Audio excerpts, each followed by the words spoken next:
Very good afternoon जी, सत श्रीकाल। Problem solution के regarding एक और प्रॉब्लम लेके मैं आपके सामने आया हूँ। प्रॉब्लम थोड़ी सी टेक्निकल है, ठीक है जी, इसको भी आप ध्यान में रखना, क्योंकि यहाँ पर मैं 376 सेक्शन के रिगार्डिंग मीन्स रेप के रिगार्डिंग मैं जो वो प्रॉब्लम शेयर कर रहा हूँ आपके साथ। यहाँ पर 2 मेल है 1 फीमेल है, 2 मेल एंड 1 फीमेल। ये फीमेल जो है वो बेसिकली 2 मेल्स की हेल्प करती है, ठीक है जी। और ये तीनों जैसे बेसिकली तीनों की वजह से जो डी का वो रेप होता है। So A and D they rape the D, they ravished the D, and C जो है वो उनकी हेल्प कर रही होती है। जब ए एंड डी जब डी का रेप कर रहे होते हैं तो सी जो है वो बाहर से लॉक लगा के बोल्ट कर देती है उस रूम को। क्वेश्चन ये हमारे सामने आता है, what is the liability of this woman? जो सी है उसकी लायबिलिटी क्या है? whether she is liable for under section 376, क्या वो रेप के लिए लायबल है? क्योंकि जो सेक्शन 375 है वहां पर मैन वर्ड यूज किया है। क्या है कि कोई भी अगर मैन जो रेप करता है वो सिर्फ लायबल होगा। तो डेफिनेटली अगर मैं 375 सेक्शन की बात कर रहा हूं तो सी जो है उसकी लायबिलिटी वहां पर राइज नहीं होती। लेकिन अगर मैं सेक्शन 376 डी की बात कर रहा हूं जहां पे गैंग रेप की बात की गई है, वहां पर पर्सन वर्ड यूज किया है, वहां पर मैन वर्ड यूज नहीं किया, वहां पर सिर्फ पर्सन वर्ड यूज किया गया। तो दैट मीन्स टू से जो अगर हम रेप की और गैंग रेप की बात कर रहे हैं तो जो गैंग रेप है वो वर्ड जो रेप है उसकी डेफिनेशन 375 से ही आती है। और सेक्शन 375 में क्या वर्ड लिखा है? मैन। लॉ ने यहां पर क्लियर कर दिया, वुमन जो बेसिकली है can not have an intention to rape, उसकी कोई इंटेंशन ही नहीं हो सकती रेप करने के लिए। So not liable for rape और गैंग रेप। ना ही वो सेक्शन 375 के लिए लाइबल है और ना ही वो सेक्शन 376 डी के लिए वो लाइबिलिटी उसकी अराइज होती है। ये तो पॉसिबल ही नहीं है क्योंकि उसकी इंटेंशन नहीं है। अगर इंटेंशन नहीं है तो डेफिनेटली सेक्शन 34 आईपीसी और सेक्शन 149 आईपीसी वो डायरेक्ट नहीं होंगे। This is an important aspect, please इसको ध्यान में रखना कि जब भी ऐसी सिचुएशंस आती है यहाँ पर सी एक फीमेल लेडी है जिसके ऊपर सेक्शन 375 का एफआईआर हो जाती है, तो लॉ कहता है ये तो पॉसिबल ही नहीं कि उसकी जो पनिशमेंट उसको दी जाए, क्योंकि मैन वर्ड यूज किया गया 375 में। 376 डी जो गैंग रेप है वहां पर पर्सन वर्ड यूज किया गया है, लेकिन गैंग रेप अगर हम पढ़े तो रेप की डेफिनेशन 375 में है। तो ऑटोमेटिकली दैट मीन्स टू वहां पर जो पर्सन जिसको डिफाइन किया गया है वो सिर्फ मैन है। तो इट इज क्लियर। फर्दर हमारे पास जो नंबर ऑफ केस लॉज हैं, फर्स्ट केस लॉ है हमारा Priya Patil versus state of MP. This is an important case, क्योंकि इस केस में व्हाट हैपन, जो एपिलेंट थी जिसको सुप्रीम कोर्ट ने एक्विट किया क्योंकि वो मूवमेंट थी, उसको एक्विट किया गया। लॉ कहता है कि जो एपिलेंट थी she slapped the prosecutrix and closed the door। Law कहता है यहाँ पर सुप्रीम कोर्ट कहती है यहाँ पर जो उसने बोल्ट किया है बाहर से, it clearly suggest that she supported her husband's act of rapping that prosecutrix। नीचे वाली कोर्ट्स ने उसको पनिशमेंट कर ली, लेकिन वहां पर सुप्रीम कोर्ट ने उसको एक्विट कर दिया, वहां पर क्लियर कर दिया कि बेसिकली ये गैंग रेप नहीं है, it's not a gang rape. Even the word person जो यूज किया गया 376 डी में, वो पर्सन जो पर्सन है वो सिर्फ मेल हो सकता है, वहां पर फीमेल नहीं हो सकती, क्योंकि फीमेल जो है she has no intention to commit such kind of crime.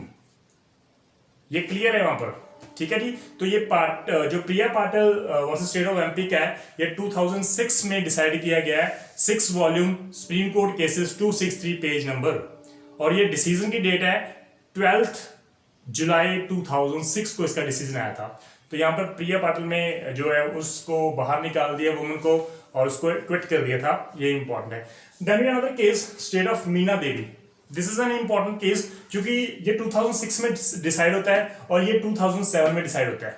और 2007 में जो हमारे सेशन ये बेसिकली सेशन केस जो है नंबर 87 है 2006 का, जो वीके बंसल जो थे हमारे एडिशनल सेशन जज थे न्यू दिल्ली में, उन्होंने डिसाइड किया था। तो ये स्टेट मीना देवी में जो डिसीजन आया था वो 2007 में आया था दिसंबर में 5 तारीख को।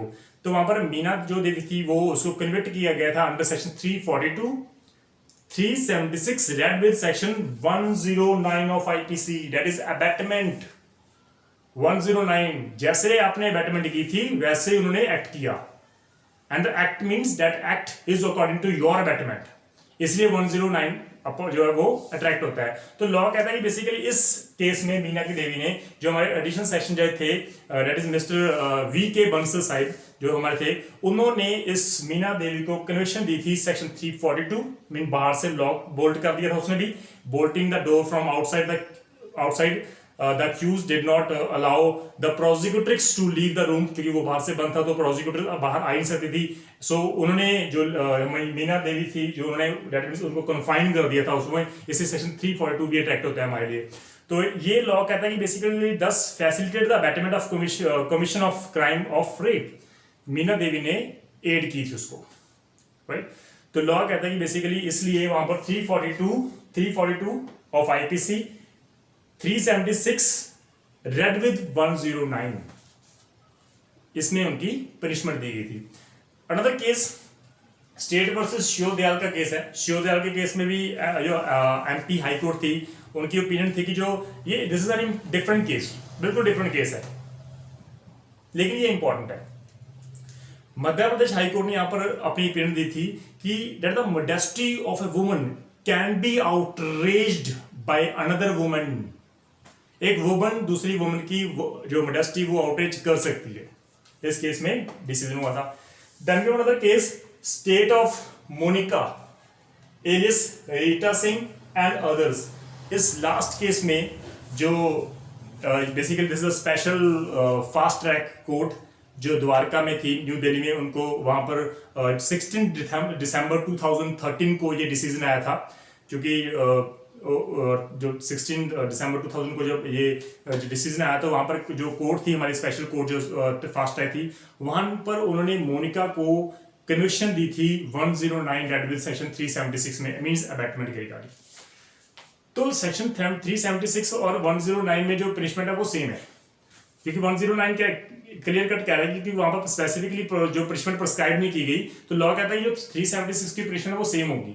तो लॉ यहाँ पर इस बिल्कुल देखा जाए तो क्लियर है। हालांकि जो सुप्रीम कोर्ट है उन्होंने इसके रिगार्डिंग अभी तक कोई प्रॉपर हमारे पास डिसीजन नहीं आया कि जो वुमन है वो क्या whether she is liable under section 109 और not for committing a rape, क्योंकि वो बैटिंग कर रही है, वो डायरेक्टली रेप के लिए वो तो क्लियर है हमारे पास जो पिक्चर है प्रिया पाटिल में, वो पिक्चर बिल्कुल क्लियर है, सुप्रीम कोर्ट ने कर दी। जो विमन है वो 375 और 376 के जो एब्रीवेटिव जो फॉर्म्स है उसमें जो उसकी लायबिलिटी नहीं हो सकती। जितने भी एब्रीवेशन फॉर्म्स है हमारे सेक्शंस हैं उनमें वुमन की कन्विक्शन नहीं हो सकती। तो हमारे पास बचा क्या है, we have a section 109 means abetment के रिगार्डिंग सेक्शंस बचे हैं। तो लॉ कहता है इसमें पॉसिबिलिटी है। तो these are the cases, two cases, Meena Devi and Monika Rita का केस है, जहां पर कोर्ट्स ने ये इनिशिएटिव लिया कि उस लेडीज को जो जिनकी वजह से वो रेप कमिट है, जिन्होंने एक एड दी थी उन मेल को वो रेप करने के लिए, लॉ कहता है कि वो फीमेल जो है वो लायबल है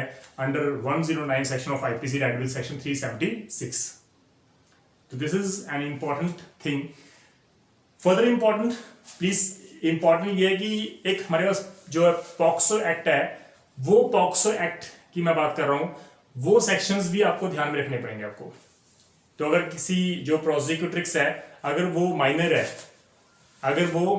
है तो डेफिनेटली जो है वो पॉक्सो जो हमारा एक्ट है वो भी अप्लाई होगा, और उसके रिगार्डिंग जो पर्सन जिसने वो रेप कमिट किया है वो सेक्शन 4, 6, 8, 10, 12 इवन के अकॉर्डिंग सेक्शन के अकॉर्डिंग उनकी कन्विक्शन जो है वो पनिशमेंट वो प्रिस्क्राइब की गई है। तो अगर वो रेप कमिट कर रहा है सेक्शन 4 ऑफ पॉक्सो एक्ट वो भी अप्लाई होगा। तो प्लीज ये एक जो हमारा लिंक स्टडी होती है हमारी, इसको जब हम लोग आईपीसी करेंगे तो डेफिनेटली मैं आपको क्लियर कट आपको लिंक स्टडी भी करवाऊंगा।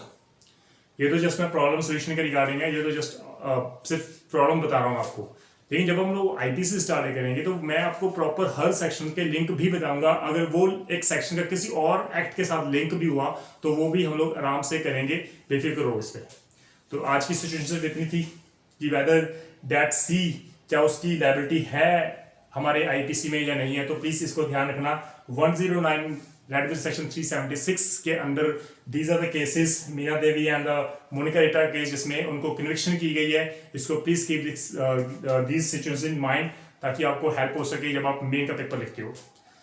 तो इसको भी ध्यान में रखना। प्रिया पाटिल केस ये भी इंपॉर्टेंट है क्योंकि वहाँ पर पर्सन की जो उसको इंटरप्रेट किया गया था, राइट। सेक्शन 375 में मैन वर्ड यूज किया, 376D में जो है वो पर्सन वर्ड यूज किया, तो person is equal to that man, तो इसमें इंटरप्रिटेशन की गई थी। तो अगर in case of any problem please आप डिस्कस कर लेना। Thank you so much. अगर आपको लगता है कोई आप सेशन दे सकते हो तो प्लीज वो भी आप दे दिया करो। हो सकता है कि मैं भी कई बार गलत हो सकता हूँ क्योंकि लॉ में कोई भी मास्टरमाइंड नहीं है, तो मैं आपसे भी सीख सकता हूँ, आप भी मुझे सिखा सकते हो। तो इन केस अगर कोई फेवरेट डाउट हो तो प्लीज आप discuss with me. Thank you so much. सत श्री अकाल।